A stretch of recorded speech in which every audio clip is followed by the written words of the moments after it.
Hello and welcome in our YouTube channel Metallurgical Facts. So in this video, we will do multiple select questions, which is new question pattern introduced in GATE 2021, and also we will see some numerical answer type of question that is known as NATs. Okay, so in this video, I will try to give you some of the concepts, and also I will tell you how to attempt the questions of multiple select type questions and MSQ and numerical answer type of questions. Okay, so before doing this video, please try to take a virtual calculator. Okay, so for doing NAT type of questions, every time I will suggest you to use virtual calculator. Okay, that will be beneficial if you will use virtual calculator during your practice session. Okay, so now we will see multiple select questions. So the first question is, the space lattices with two lattice parameters belong to the crystal system. Okay, so don't confuse with this lattice parameter term. This is basically the lattice or unit cell parameter required to specify fully the unit cell. Okay, so in one of the video I have already introduced how to remember these things through a CTO concept. Okay, so if you did not watch that video, please go through our physical metallurgy playlist and watch that video.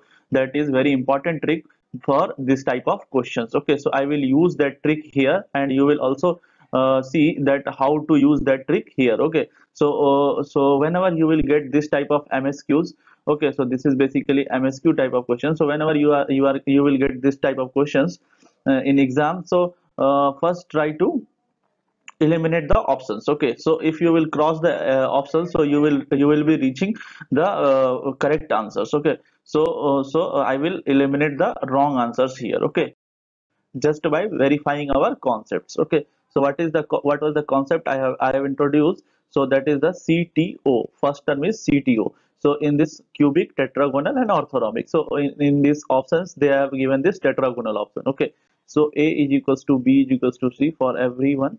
Okay, I will write like that because it will take hardly 1 minute for doing this thing. Okay, just you will avoid the mistakes if you will follow this route. Okay, so this is the concept I have already given, so you can watch that video. Also I will put the I button.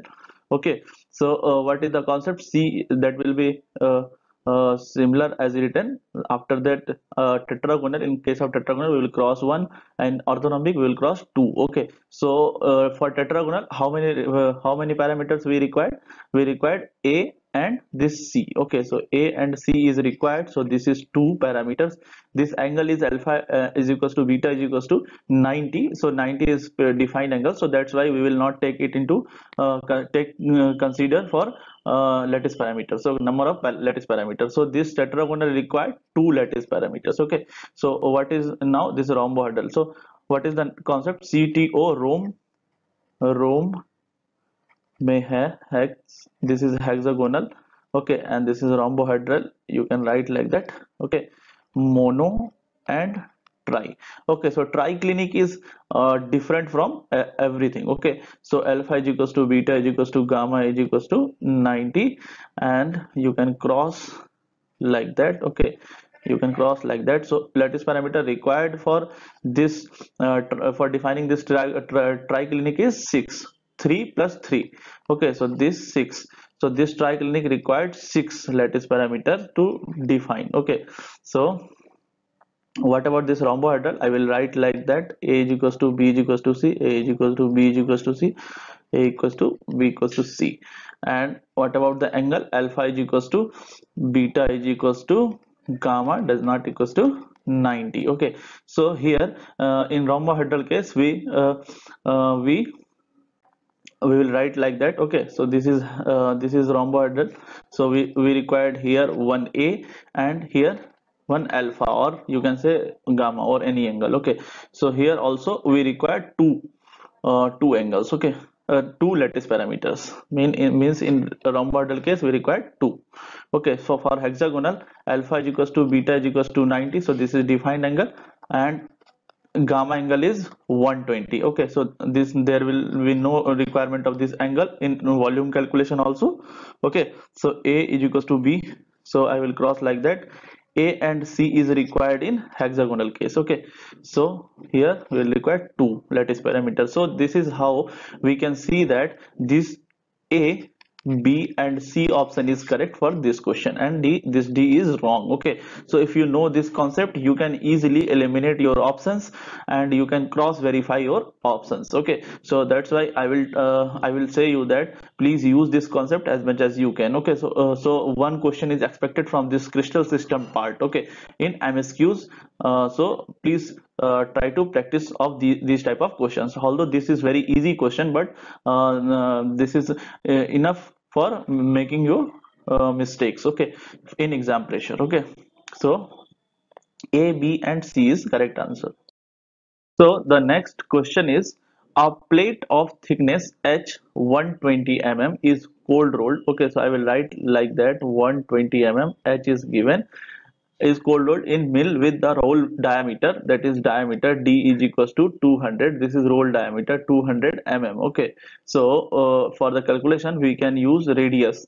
So this is 100 mm. Okay, and if the coefficient of friction, that is mu is equals to 0.1, so the maximum possible reduction, that is delta H, in a single pass. Okay, so how to calculate the maximum possible reduction in single pass? So we have formula. This is very simple formula, but you will get this question every year. Okay, so whenever you are doing the previous year questions, you will find that you will find this question in every year. Okay, so because many people do mistakes while taking this R value, because they take this H value instead of this R values. Okay, so this question is very easy, but you should be clear with your concepts. Okay, so what is mu value? That is 0.1 square, and R value is 100. Okay, so from here we can easily calculate 1 mm. Okay, so in this matching type, in this NATs type of question, this is basically numerical answer type, that is NATs. Okay, so in this NATs type of questions, you will be given like that, please write your answer up to the 1 decimal places or something. Okay, so in answers you will get range like that, zero point 0.9 to 1.1. Okay, so your answer will be correct if you will get your answer in between 0.9 to 1.1. Okay, so in this case 1 mm is answer. Okay, so correct answer is 1 mm.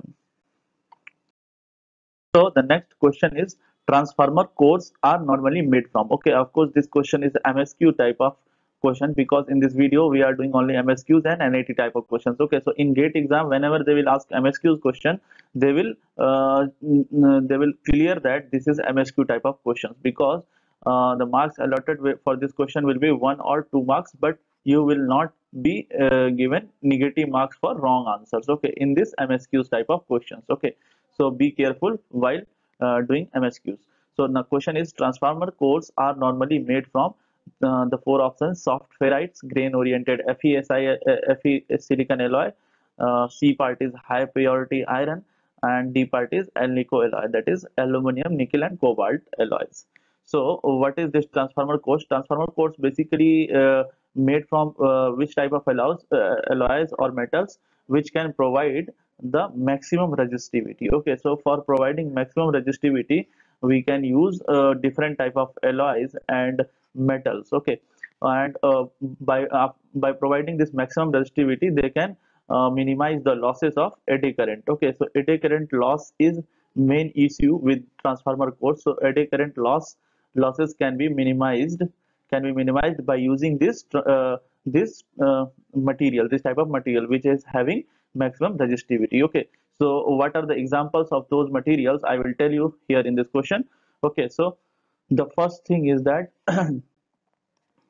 that this Fe silicon alloys. Okay, so this is very soft material, this Fe silicon alloys, and this provides a maximum resistivity. Okay, so maximum or high resistivity is provided by this Fe silicon alloys. Okay, so this silicon is fixed for this Fe silicon alloys, that is up to 4% silicon. Okay, so sometimes you will get options like that, Fe 4% Si alloys. Okay, So this is because after 4% of silicon, if you will add beyond this 4% in this Fe, in this solid solution of FeSi, so that will provide the fabrication issues, because this silicon content tends to make it brittle. Okay, so that's why we cannot increase silicon content after this 4%. Okay, so this is the problem. That's why we can use Fe 4% silicon alloys for transformer cores. Okay,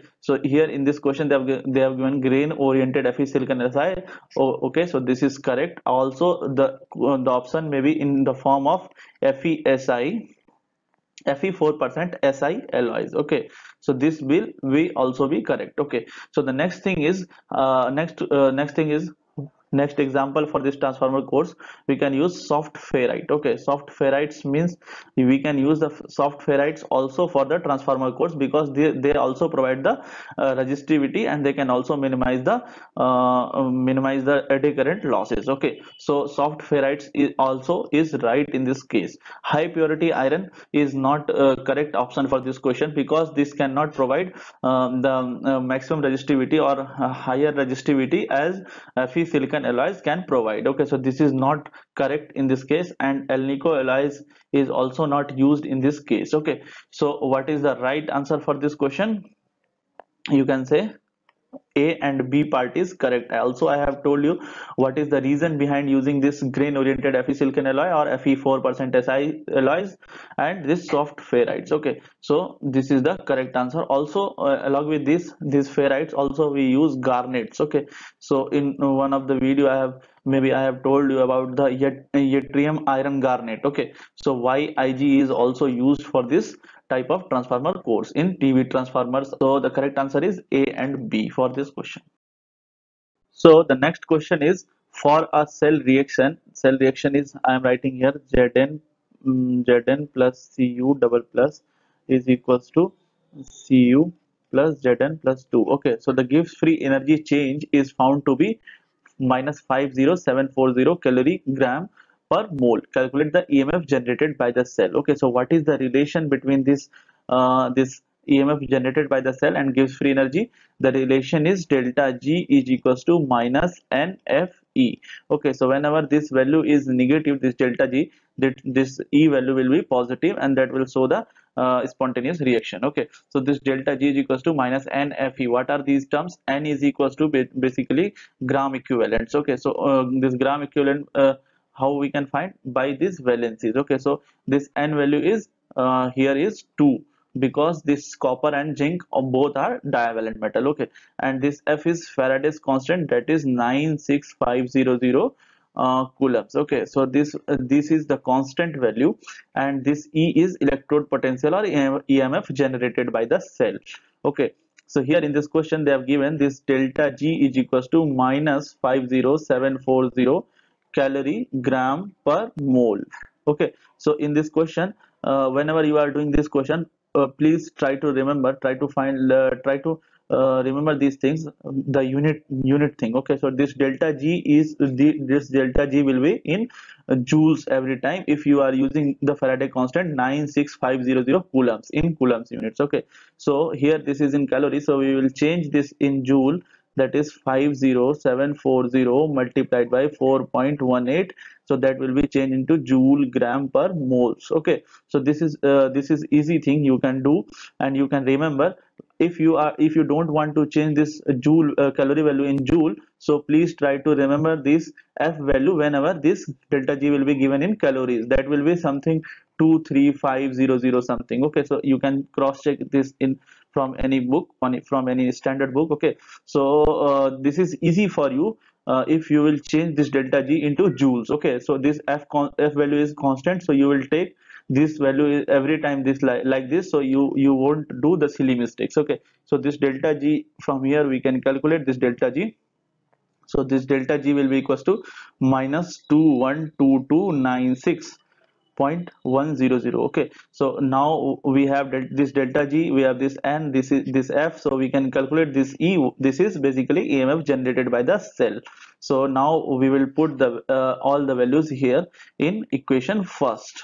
Okay, so minus 212296.100 is equals to minus 2.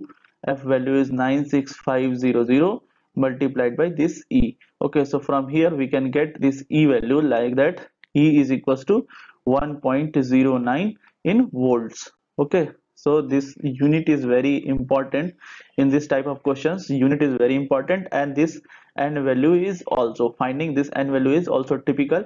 You may do the silly mistakes here in this point here while changing the unit, while taking the value of n, and while the conversion of units. Okay, so please take care of these things whenever you are doing this type of question. So answer is 1.09 volts. Okay,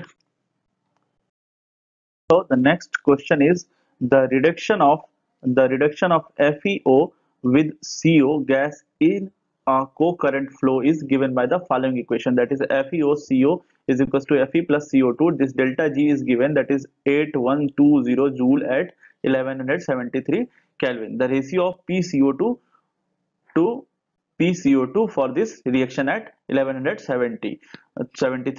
Okay, so for this type of questions, what we will do, we will write equation first. Okay, so if they will not give the equation, you have to write your own. Okay, so FeO plus CO is equals to Fe. This question will come basically, it comes basically under thermodynamics part.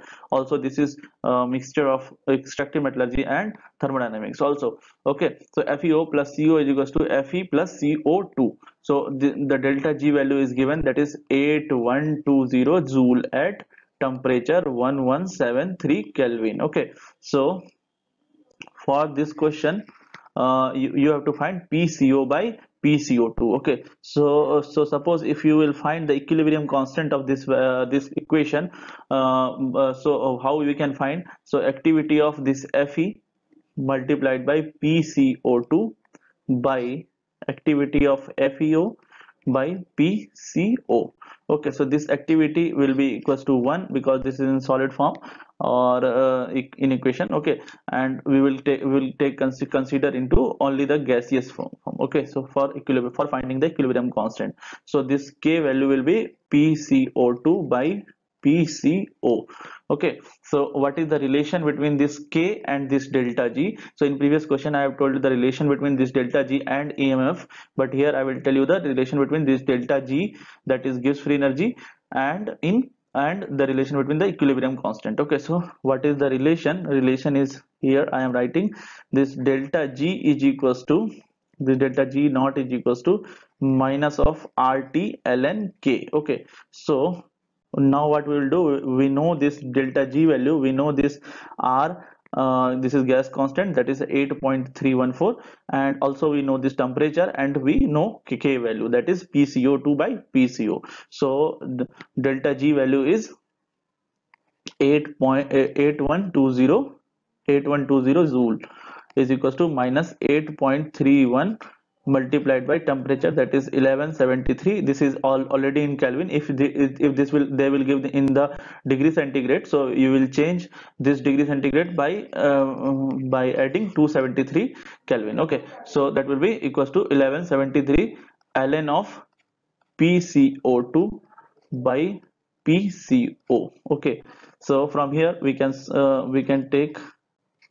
write like that, PCO2 by PCO is equals to, so if you will do the multiply and you will try to find the values, so you will get like that, minus of 0.830026. Okay, so this is the point where students do mistakes generally. Okay, so sometimes they don't know how to convert these ln values, or how to take these ln values. Okay, so whenever they will you have to change this ln, so take this E value, and whenever you have log, so take 10 power. Okay, 10 to the power minus 830026. If they are giving in ln, so take e the power minus 830026. Okay, so here how to find PCO2 by PCO is equals to e the power minus 830026 exponential. This E is exponential value. Okay, so here we will see.